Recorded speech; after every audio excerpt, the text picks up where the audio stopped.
Good morning. We're continuing our Bible studies today on day 265.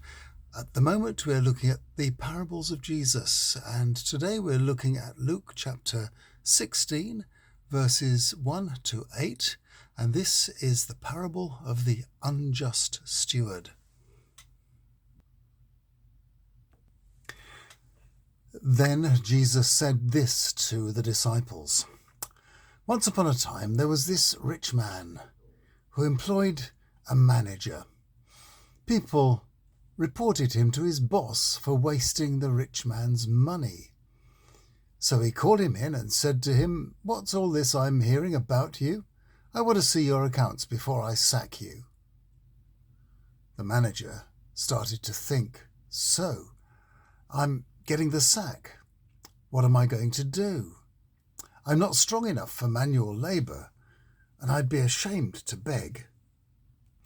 Then it occurred to him, "I know what I'll do, so that when I'm jobless I have friends to welcome me."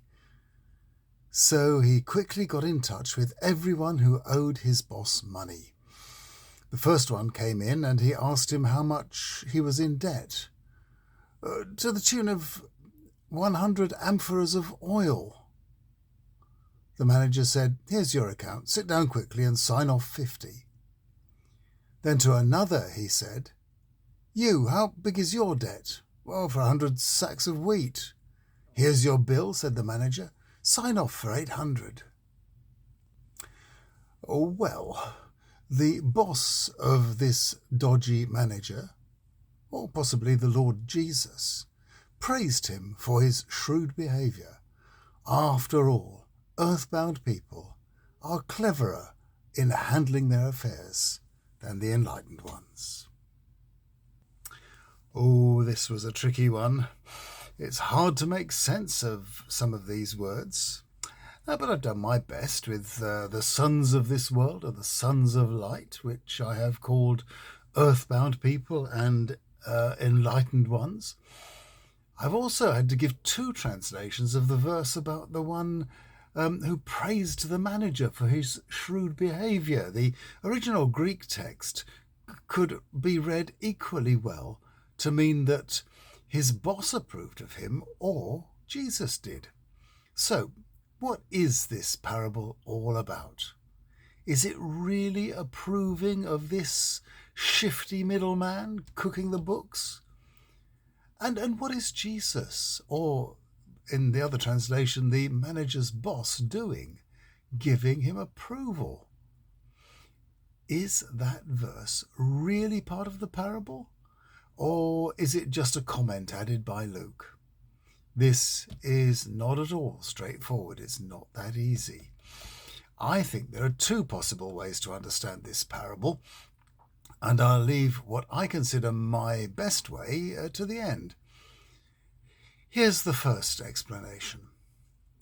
Some scholars like to emphasize how fraudulent and indeed illegal the actions of the manager were, and so they rule out any possibility that the victim of the fraud, the boss, might praise the deceiver, which leaves us with Jesus praising him for his sharp wits in dealing with a crisis in his personal life.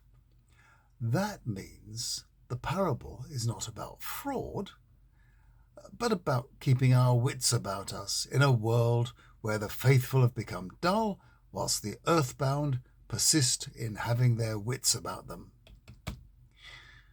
Now, my preferred way, the second way to understand this parable, it is hopefully more interesting.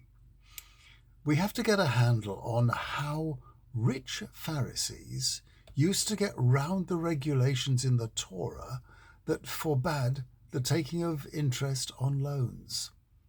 The law only talks about cash loans. So one way of getting some profit from a loan might be to charge a handling fee. The other way to make money on loans, which we see here, is to express the value of the loan not in money terms, but instead in terms of goods or other property, and there was no prohibition on taking interest on that. Because these deals were private, there were no witnesses. What appears to be happening here is that the manager is tearing up the old agreements and asking the borrowers to agree new terms, even morally better ones than they had before. So, the manager here is digging himself out of both a legal and a moral hole, which then allows either Jesus or the manager's boss to give him praise for turning into a better person. And as for us all these years later, well, we can take the message either way. We can use the parable to remind us to keep our wits about us in a world that is trying to defraud us or push us to the margins, or we can use it to remind us to work for a better world with real moral standards that would be approved of by our boss, the man who died to save us, Jesus Christ. Well, that was a difficult one. Tomorrow, you will be glad to hear something relatively simple, the familiar parable of the rich man and Lazarus. And I'll be glad to see you then.